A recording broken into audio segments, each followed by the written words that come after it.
Hello friends, welcome back to our channel home science education और मैं हूं साधना। Friends, मेरी एक सब्सक्राइबर ने रिक्वेस्ट किया है कि क्लास 10th यूपी बोर्ड के लिए होम साइंस के जो सिलेबस है उस पर जो भी सिलेबस में जितने भी टॉपिक्स हैं उस पर मैं वीडियोस बनाऊं। तो मैंने आज का वीडियो जो है चूज़ किया है वो चैप्टर 2 है क्लास 10th होम साइंस का, आय व्यय और बचत। ठीक है, चैप्टर 1 के लिए मैंने एक वीडियो बनाया है। इसके पहले अगर आपको वीडियो देखना हो तो डिस्क्रिप्शन बॉक्स में मैंने उसकी लिंक दे रखी है, आप उसको देख सकते हैं। और आज के वीडियो में हम लोग पढ़ेंगे आय व्यय और बचत। ठीक है, तो चलिए वीडियो स्टार्ट करते हैं। वीडियो स्टार्ट करने से पहले आप सबसे मेरी एक रिक्वेस्ट है, अगर आपको मेरी वीडियो पसंद आएगी तो वीडियो को लाइक कीजिएगा, शेयर कीजिएगा, और अभी तक आपने मेरे चैनल को सब्सक्राइब नहीं किया है तो चैनल को सब्सक्राइब कर लें। साथ ही पास में बने नोटिफिकेशन बेल को जरूर दबाएं, जिससे कि मेरे आने वाले हर एक नई वीडियोज़ के नोटिफिकेशन आपको मिल सके। तो चलिए हम लोग देखते हैं आय व्यय और बचत। और हाँ, वीडियो स्टार्ट करने से पहले आप सबसे एक बात बोलूँगी, अगर आपको वीडियो कैसी लगी, अच्छी लगी, जैसी भी लगी, यूज़फुल लगी, तो कमेंट बॉक्स में लिख करके ज़रूर बताइएगा। तो चलिए देखते हैं, हम लोग सबसे पहले देखेंगे आय व्यय और बचत। यह वीडियो जो है 2 पार्ट में बनेगा। एक पार्ट में बनाने में वीडियो काफ़ी लेंदी हो जाएगा, इसलिए इस वीडियो को मैंने 2 पार्ट में बनाया है। तो आज हम लोग पार्ट 1 में देखेंगे आय देखेंगे और आय और व्यय देखेंगे। ठीक है, और नेक्स्ट वीडियो में जो है बचत को हम लोग कवर करेंगे। तो चलिए देखते हैं। सबसे पहले हम लोग डिस्कस करेंगे आय के बारे में। आय का अर्थ क्या होता है, आय कहते किसे हैं? तो आय से आशय जो है व्यक्ति को एक निश्चित अवधि में, वो अवधि क्या हो सकती है, साप्ताहिक भी हो सकती है, मासिक भी हो सकती है, वार्षिक भी हो सकती है, उसमें जो भी धनराशि जो होती है जो हमको प्राप्त होती है। ठीक है, मतलब निश्चित अवधि में जो भी धनराशि, निश्चित अवधि में साप्ताहिक, मासिक, वार्षिक। ठीक है, आई मीन ये वीकली, मंथली और एनुअल जो भी इनकम हमको प्राप्त होती है, और वो इनकम हमको कैसे प्राप्त होती है, उसे हम अपने प्रयत्न से, अपने मेहनत से, अपनी सेवा से या संपत्ति के बदले में जो है ये इनकम मिलती है। इसको हम क्या बोलते हैं, आय बोलते हैं। ठीक है, अब हम आय की परिभाषा प्रोफेसर ग्रास और क्रेंडल ने बताया है कि पारिवारिक आय जो होती है, पारिवारिक आय मुद्रा, वस्तुओं, सेवाओं तथा संतोष का प्रवाह है। ठीक है, जो कि परिवार के अधिकार में उसकी आवश्यकताओं और इच्छाओं को पूर्ण करने हेतु आता है, वो क्या होता है, पारिवारिक आय होती है। प्रोफेसर ग्रास और क्रेंडल ने बताया। अब हम लोग देखेंगे आय जो होती है कितने प्रकार की होती है। आय जो होती है ये 2 प्रकार की होती है, प्रत्यक्ष आय जिसको इंग्लिश में हम लोग बोलते हैं डायरेक्ट इनकम, और अप्रत्यक्ष आय जिसको इंग्लिश में बोलते हैं इनडायरेक्ट इनकम।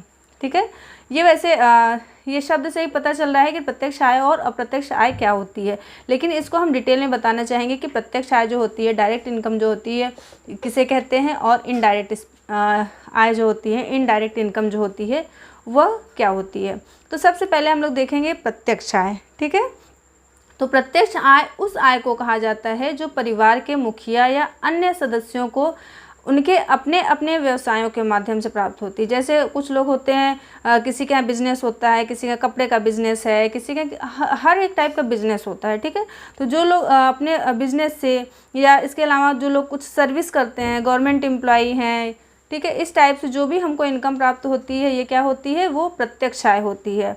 देखिए हमने एग्जाम्पल भी लिखा है, जैसे वेतन से, वेतन हमको कैसे मिलता है, या तो हम सरकारी नौकरी कर रहे हो या प्राइवेट किसी भी टाइप की नौकरी कर रहे हो, वो जो होता है वो हमको मंथली जो भी इनकम मिलती है, जो भी पैसा मिलता है, वो वेतन मिलता है, वो क्या होता है, प्रत्यक्ष आय होता है। तो वेतन या व्यापार से प्राप्त होने वाली आय जो होती है वो हमारी क्या होती है, प्रत्यक्ष आय होती है। इसके अतिरिक्त धन के विनियोग अर्थात ब्याज तथा आवास या दुकान आदि से मिलने वाला जो किराया होता है वो भी प्रत्यक्ष आय के अंतर्गत आता है। जैसे हमने अपना मकान जो है रेंट पे उठा दिया, जो किराएदार होंगे उनसे वो हमको जो भी उसका किराया देंगे, ठीक है, या आपके पास कोई दुकान है, दुकान से जो भी पैसा मिल रहा है, ठीक है, वो क्या होगी, वो प्रत्यक्ष आय होगी। अब हम लोग देखेंगे अप्रत्यक्ष आय। अप्रत्यक्ष आय जिसको इंग्लिश में बोलते हैं इनडायरेक्ट इनकम। अप्रत्यक्ष आय से आशय उस आय से है जो हमें सुविधाओं के रूप में मिलती है।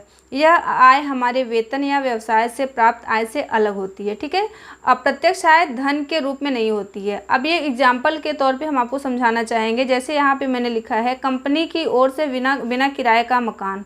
ठीक है, जैसे कोई भी सर्विस कर रहा है जिस भी कंपनी में जॉब कर रहा है वो कंपनी क्या होती है, कभी कभी होता है किराए पे जो है जो मकान होता है वो हमको फ्री में देती है, कंपनी की तरफ से मिलता है, तो उससे हमको कोई इनकम नहीं प्राप्त हो रही है, लेकिन उससे हमारी क्या हो रही है, बचत हो रही है। तो वो बचत भी एक तरीके से क्या हो, उससे हमको मतलब डायरेक्टली इनकम नहीं हो रही, लेकिन वो जो पैसा बच रहा है वो क्या है, इनकम ही तो है। उसके अलावा जैसे फर्नीचर मिलना, ड्राइवर या नौकर मिलना, अगर हम नौकर रखेंगे तो उसको पेमेंट करेंगे, पैसा देंगे, लेकिन अगर हमको वो फ्री में मिल रहा है तो उससे क्या हो रहा है, हमारी बचत हो रही है, और वो जो बचत है वो क्या है, आय ही है। और जैसे बच्चों को निःशुल्क शिक्षा, जहाँ पे जैसे कुछ पेरेंट्स हैं जो अपने बच्चों को सरकारी स्कूलों में पढ़ाते हैं, तो उससे क्या होगा, वहाँ पे बुक्स वगैरह फ्री में मिलती हैं, ना तो उनको खाने के लिए पैसा लगता है, वहाँ पे MDM भी मिलता है, उसके साथ ही वहाँ पे उनको फ़ीस भी पेमेंट नहीं करनी होती है, काफ़ी सुविधाएं जो है उनको निःशुल्क दी जाती हैं।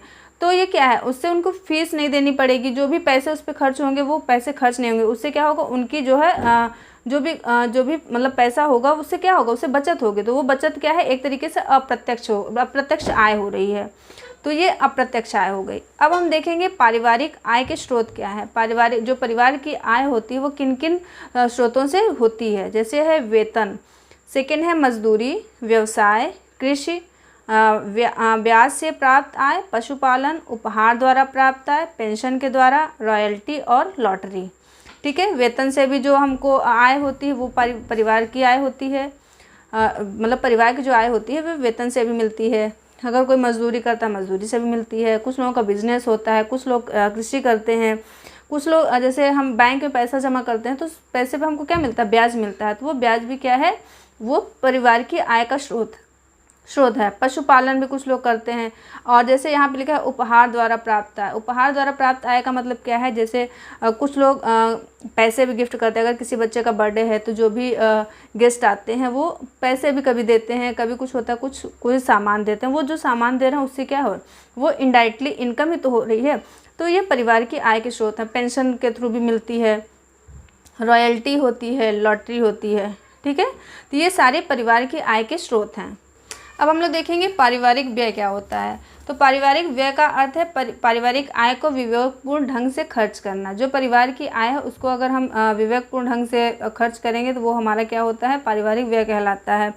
अब इसकी परिभाषा जो है, एक निश्चित अवधि में अर्जित आय के उस भाग को या अंश को पारिवारिक आय कहा जाता है जो परिवार की विभिन्न आवश्यकताओं की पूर्ति के लिए व्यय किया जाता है। ये क्या होता है, पारिवारिक व्यय कहलाता है।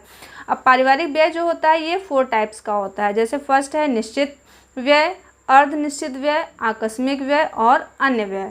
अब निश्चित व्यय पे क्या है, जैसे शिक्षा पर जो किया जाने वाला जो व्यय है, ये हमारा फिक्स होता है कि हमको बच्चे की फीस जमा करनी है। जो भी शिक्षा पे व्यय होता है वो क्या है, निश्चित है। भोजन, हमको खाना खाना ही है, तो उस पर जो भी हम सब्जी लाते हैं, कोई भी सामान लाते हैं खाने पीने का आइटम, तो वो निश्चित है कि हमको इसके लिए पैसे खर्च करने ही है। आवास किराया जैसे हम देते हैं मकान का, तो वो भी निश्चित ही है। तो जो निश्चित रहता है उसको हम क्या कहते हैं, निश्चित व्यय। और अर्ध निश्चित व्यय जो होता है, इसमें क्या होता है, हम खर्च कर भी सकते हैं और नहीं भी कर सकते हैं। जैसे किसी महीने में हमको कपड़ा खरीदना है, कपड़ा खरीद भी सकते हैं, नहीं भी खरीद सकते हैं, तो वो क्या हो गया, अर्ध निश्चित व्यय हो गया। ठीक है। आकस्मिक व्यय का मतलब क्या होता है, अचानक जो भी खर्चे हो जाएं, जैसे अगर किसी की तबीयत खराब हो गई या घर में कोई फंक्शन पड़ गया, तो उसमें जो भी हम व्यय कर रहे हैं वो क्या है, आकस्मिक व्यय है, वो प्री डिसाइडेड नहीं रहता है। ठीक है। नेक्स्ट है अन्य व्यय। अन्य, इसके अतिरिक्त जो भी व्यय करते हैं वो अन्य व्यय के अंतर्गत आता है। ठीक है। आई होप कि आपको ये वीडियो पसंद आई होगी और यूज़फुल लगी हो। वीडियो पसंद आई हो, यूज़फुल लगी हो तो वीडियो को लाइक और शेयर अवश्य करें।